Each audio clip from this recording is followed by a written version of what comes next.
Kosi watched from the hostel window as the three girls were dropped off. Each one of them came out from the front seats of different cars as a man stood there opening the door of the car for them. Then, they each were hugged by the men with some kiss planted on their forehead. They were soon outside the fence of the dormitory. They climbed the fence, jumped inside, and headed straight into their hostel. The next day was Saturday. The girls were to go to the school salon to make their hair. It was a large salon that had different stylists working in it. But before any girl entered the salon, the three queens must first go and make their hair. They paid the hairstylist extra money to concentrate on only but their hair. The whole school waited until they were done with their hair. After they were done, then the other girls would go and make their hair. But Kosi was from a poor background. She attended St. Georgina's prestigious boarding school, which was an all-girls boarding school because of the scholarship she got. She and Nkechi were the only two girls who won Madam Margaret's prestigious scholarship. That was what gave them the chance to be at St. Georgina's. Hair grooming at St. Georgina's incurred an extra expenses. She and her friend Nkechi made simple weaving styles for each other. They could not afford the luxury of the school salon because the pocket money they received from their parents was barely enough for them. They were soon done with their hair. They left the lobby and went straight into their hostel and settled down. But Sandra, Jennifer and Mona Lisa could not hold their laughter. Just take a look at them. Ugly monkeys. They don't understand that beauty is money. Some other students also joined with them at their laughter. At the ending side of the dormitory stood their corner. The beddings were the finest beds in the whole of St. Georgina's. Their corners were finely decorated with flowers. As they sat there at their corner with crossed legs, there in front of them were packs of milky popcorn with some smoothies.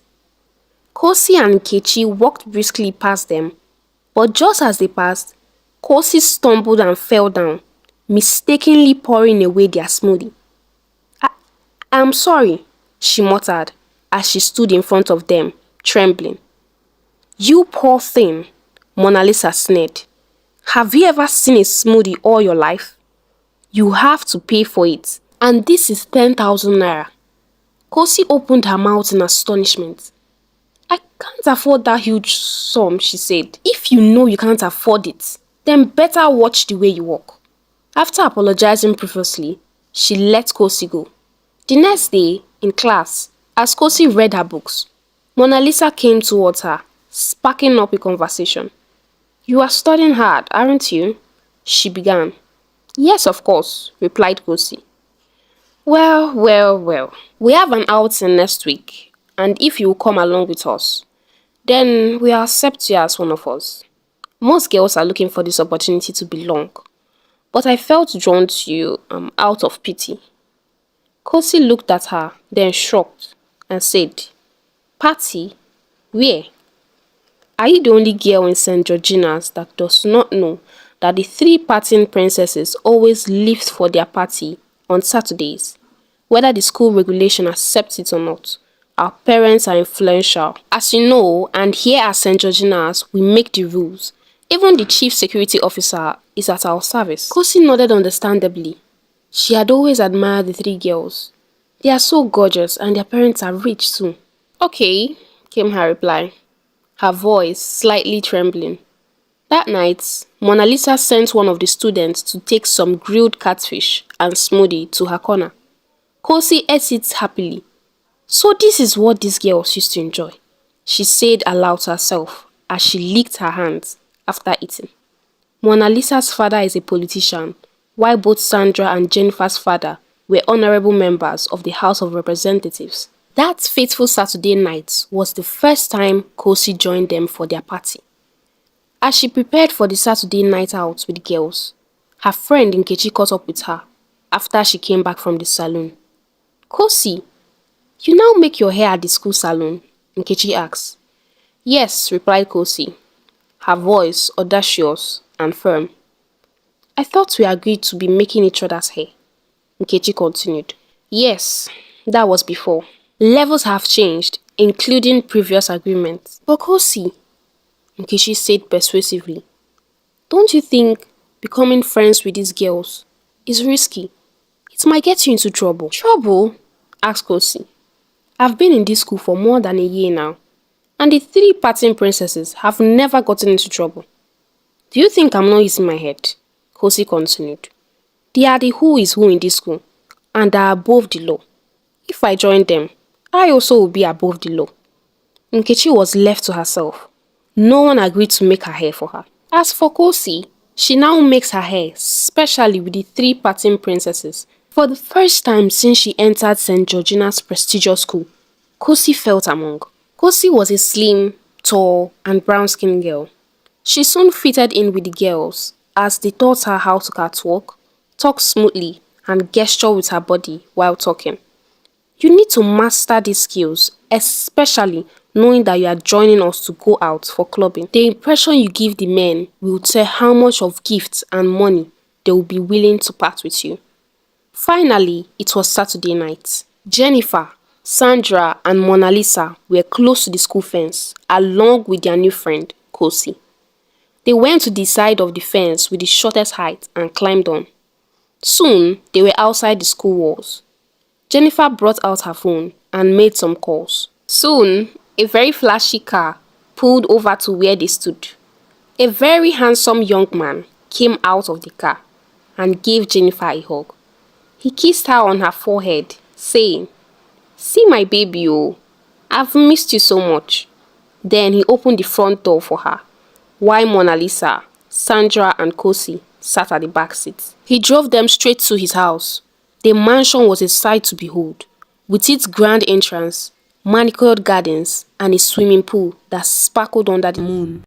The interior was just as impressive, with modern decor, state-of-the-art amenities, and a spacious living area that could easily accommodate a small party. As they entered inside, Kosi gasped under her breath. She tried so hard to catch her breath at the lavish riches the environment exhumed. The sound of the soft music from the DJ and the complementing disco lights left Kosi in awe. As soon as the girls entered, both Sandra and Mona Lisa went straight to embrace their own boyfriends, Ifani and Chidi. Kosi stood at the sitting room, awkwardly, looking at the girls. This was exactly what her mother warned her against when she won the scholarship. Avoid men and concentrate on your studies. They only bought a distraction. She looked at the three girls as they kissed their boyfriends passionately and shamelessly. Come on, girl, Mona Lisa said. Loosen up a bit. Life is not all about books. You have to catch fun and enjoy. Kosi stood there, speechless, as she watched the ease with which the girls flung themselves on the men. As she wondered at the freedom with which the girls kissed the men, she remembered her mother's advice. Keep men at arm's length so that you can become useful to yourself. But these girls have never gotten pregnant, despite being free with men. As she thought about this, a man came to meet her. He was tall, handsome. His aura didn't go unnoticed. Hey, fine angel. How are you doing? Can I keep you company? Kosi's heart skipped a bit. I'm fine, sir. Thank you, she replied. He sat down there as he introduced himself. My name is Ekene, he said with a warm smile. May I know your name? My name is Kosi, Kosi said shyly. I like you. You look so very beautiful, like an angel, Ekene continued. Soon, the other three girls arrived with their glasses of whiskey on their hands. Hey, Kosi, they said. Hope you're catching on. You didn't take your drink. Holy girl, you have to learn how to be a big girl now. Before the girls left, they had a lot of gifts from their boyfriends, clothes, money, and some gadgets. Soon, the girls were outside the school fence. They jumped over and entered their hostel. Kosi too was given a new iPhone by Ekene. Take this phone, my angel, and also this money. Do not hesitate to call me whenever you need me. Kosi was so happy. She had never used an Android phone before, and here she was with an iPhone. She indeed has become one of the happening girls of St. Georgina's. Back at school, Kosi continued to call Mr. Ekene every day. When other girls are out of the hostel, the three partying princesses will put on their gadgets and begin to call their boyfriends. Kosi too will call Mr. Ekene. Mr. Ekene, on the other hand, will call her, praising her and calling her many sweet names. Kosi was indeed happy to have belonged. She now walks amongst the happening girls of the campus and have left Nkechi behind. By their next outing, they were in the same venue with their different boyfriends. Each of the girls entered the different rooms with their boyfriends, leaving Kosi and Mr. Kene. As Mr. Kene came forward to touch Kosi, but she protested, saying, "I can't do this. My mother had warned me against it." "Then why are you here?" said Mr. Kene. "Give me the iPhone I gave you," he said angrily as he shoved her aside. When her friends returned, Mr. Kene talked with them, saying, "Bring me a girl that knows what's up. I don't need these local girls who will come here to waste my time." When the girls arrived their hostel that day, they talked to Kosi, saying, "Look at how you have missed your opportunity to become a big girl. Why are you so childish? Your mother said, your mother said. Does it look like we don't have mothers? Is your mother here with you in school?" But what if I get pregnant?" Kosi asked. "There is nothing like that. And besides, we have drugs that can easily flush away that pregnancy." Finally, Kosi made up her mind. She wanted to be a big girl. After all, Mr. Kene had promised even to marry her after her high school. Kosi threw herself at Mr. Kene with reckless abandon. Every Saturday, she will go to their usual meeting place and they will eat and drink with their boyfriends. They will also sleep together with their boyfriends before going back to the hostel. Soon, it became a norm for Kosi to abort her pregnancies each time she became pregnant. As months progressed, Kosi became totally distracted from her studies. She moved from her position at the top of the class to having poor grades and results. She always feels weak in her body. She always feels like fainting most of the times. On one of the weekends, they had sneaked out as usual. They danced, ate, and drank as usual. After Kosi came back, she found out that her period was not forthcoming for some weeks now.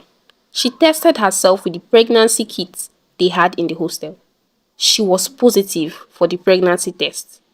She went straight to take the abortion pills she had always taken, expecting the pregnancy to flush out as usual. But to her greatest amazement, the pregnancy was still there. She took even some more of the pills, and yet nothing happened. Kosi was in a dilemma. She did not know what to do. She quickly told her friends, Sandra, Jennifer, and Mona Lisa. The two could not help her. "But why are your things always different? We always take care of our things since we started working our lives in the streets. You just joined 6 months ago and you want to put us into trouble." After they said this to her, they stopped coming around her, avoiding her like a plague. Her stomach was now beginning to bulge as her pregnancy has passed 3 months now.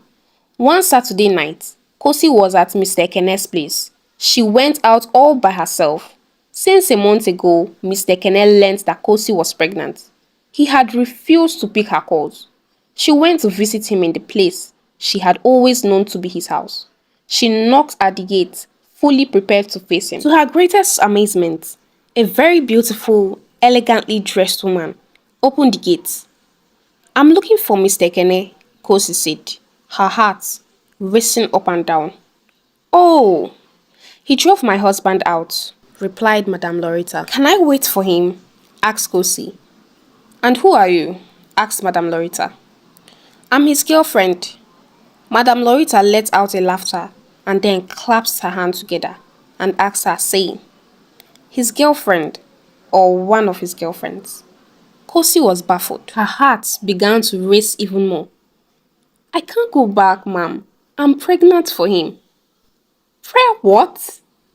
"For a married man whose wife and children are in the village." "But Mr. Kene had always claimed that this is his house," Kosi said, and both her hands and legs continued to tremble. "Young lady, Listen very well, Madame Loretta said. Ekene is our driver. We just traveled on a vacation for 6 months. That is why he began fooling around with women, claiming that this place is his house. Apart from his wife and children who are in the village, you are the third lady who has come here to claim that you are pregnant for him.